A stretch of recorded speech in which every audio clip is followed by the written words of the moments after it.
Can we be real about what it actually looks like to know when you're just in a hard season and when you're not supposed to be somewhere?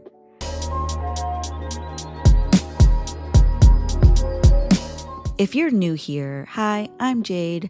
In this season of my life, I'm navigating what it means to be the matriarch in the making. So many of us in this generation who are becoming mothers, becoming wives, are being called to be generational curse breakers. Oh, wait, hold up. MJ. MJ. We are being called to getting back to our original God-ordained roles in our families. We're not chasing the corporate ladders like we used to. We're not under this spell that everything is better if we just achieve. We're realizing that actually the accolades don't make us. And in this season of my life, I've been exploring what that looks like for me, and I've really been walking that out. And the other day I wrote this thread that said, knowing the difference between it's hard, but I know I'm supposed to be here, and it's hard because I'm not supposed to be here is everything. And it got retweeted and shared so many times, and I realized that this was truly the difference between the desperation and the calling. So let's talk about the desperation first, because I feel like many of us are in this place where we're just desperate to know, okay, God, what do you want me to do? How am I supposed to do it? And when is it going to happen, right? We're usually in one of those categories. And I'm not going to lie to you, I am just now walking out of a season of desperation where I felt like things were just so hard. I was not being paid or not being paid on time as a content creator. And if you are a creator yourself, you know that's like a whole thing in our industry right now. But also, like, in general, there's so much uncertainty in the world right now, and truly so many broken systems that just are not working for us anymore. Our society doesn't promote family. It doesn't want you to be married. It wants you to be an individual. It doesn't want you to have a community. It doesn't want your kids to actually learn stuff in the school system. The healthcare system doesn't treat us well. There's so many reasons why we are in desperate positions as people. Last year, when I was feeling incredibly desperate, I kept praying and asking God, okay, what else can I be doing, Lord? Can I go get a different job? Can I go do something else? Because clearly where I am is not working. It's not doing what I needed to do to pay my bills, to make sure my family's taken care of. Like, did I take a wrong direction somewhere? Am I not hearing you? Why are you not being more vocal about what you want me to do? It was all these questions and this feeling of desperation that I couldn't shake. They're making noises. They're making noises. Look, they have a big old one of them threw up. One of them threw up. Yeah, right here. Eee. Got here. Where that little fly is. Oh, I think that's poop. Do chickens poop? They do poop. It likes me. It's literally sitting on me.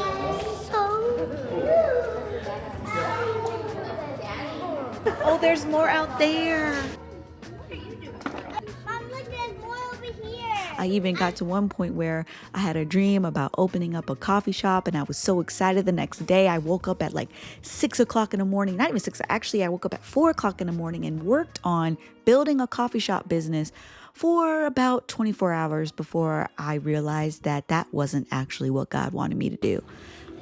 I'll be very gentle, okay? That is going to put them in your arms, okay? I'm here, right here. Arm right here. Okay. Just hold him, baby. Hold him. Hold him gently. You got it? Good job, man. Look at you, big boy.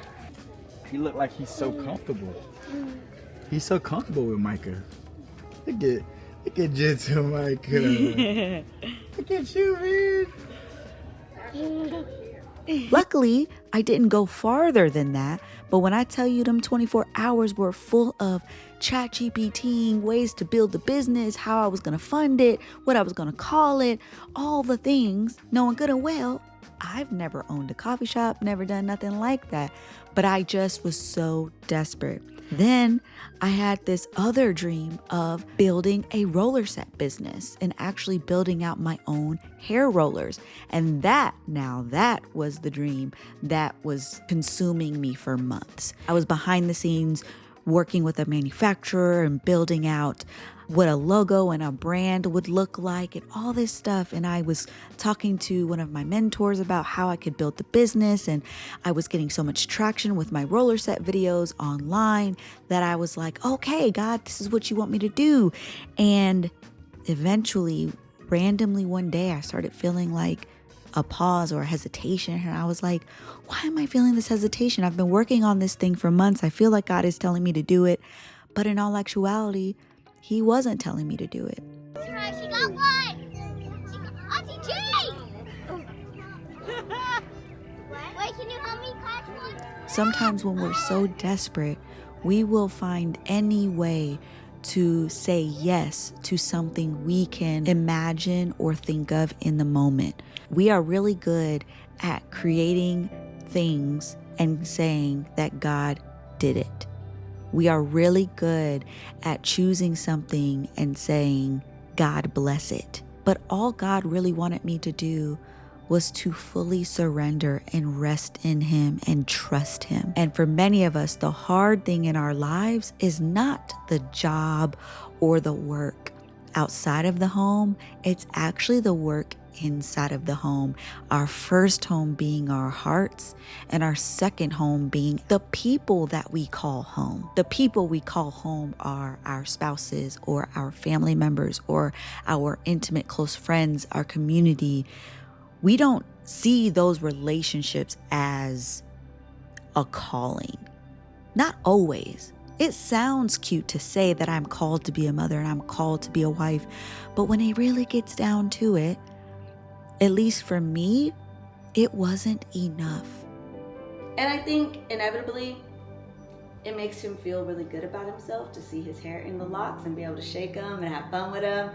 And it's so part of his personality and really truly a picture of like his identity.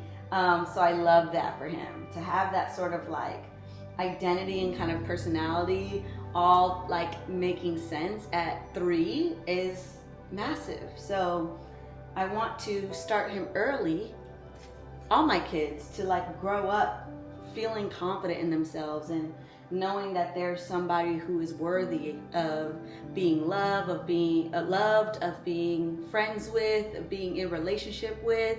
And so that starts here, that starts now, as they're running around at the house and I'm doing their hair and buying their clothes and putting them together and doing all the things. Like that's where that self-confidence building happens. It happens here, it happens in these moments, it's happening right now. So never underestimate those wash days, those bath times, those getting dressed in the day or in the morning or whatever. Like those are pivotal moments for you to help build up your child's character, their confidence, and being intentional about that is such a great mindset to have as a parent, because when they leave your house and they go out your door and they go into that world is going to tell them a lot of things about themselves that are not true. But if you are building up that child at home first, then they're going to know a lie when they hear one. Okay? And I finally made a pact with God. I made a covenant with Him last year, at the end of last year, where I finally said, you know what, God, you are the CEO of my platform, my work, the things that I do outside of my home. I had already given Him my role as a wife and as a mother. I'd already did that, but it was my work and my career, quote unquote, that I was still kind of holding control over, because He knows what we need in order for the thing to click, for the lesson to click. He knows what kind of circumstances we need to be in. And sometimes those circumstances are really, really hard. So deciphering between it's hard because I'm not supposed to be here and it's hard but I'm supposed to be here is critical. Many of the times the calling is not boxed in by a title, because the calling is to be someone that God can use. The calling is not a job or a career.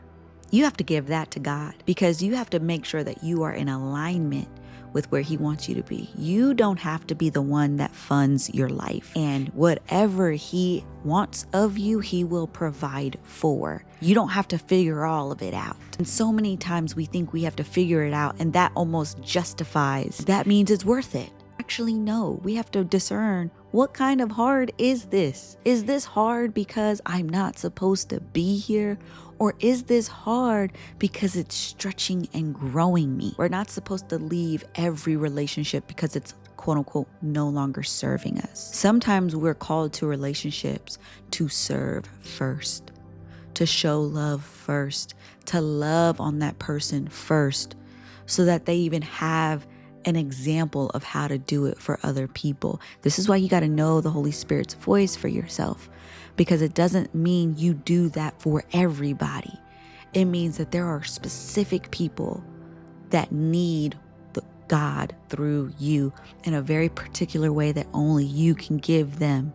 I read something the other day that talked about how small worlds create confident kids, because they can actually tangibly function and kind of figure out who they are in this small world. And part of my repentance in not trusting Him enough has been to remember what He's done in my life. So even in the moments where we are worried and we're scared and we don't know what tomorrow is going to bring, we have each other to say, hey, remember when? God is a redeemer, when everything is aligned and right where it's supposed to be. Not a minute before and not a minute late. So trust Him, and know that if you're in a position of desperation, clear your mind, walk outside, realize that the sun hitting your face is God loving you. Your feet touching the ground is God loving you. The breath in your body is God loving you. I encourage you, ask Him to show you and reveal to you a new way that He's loving you today.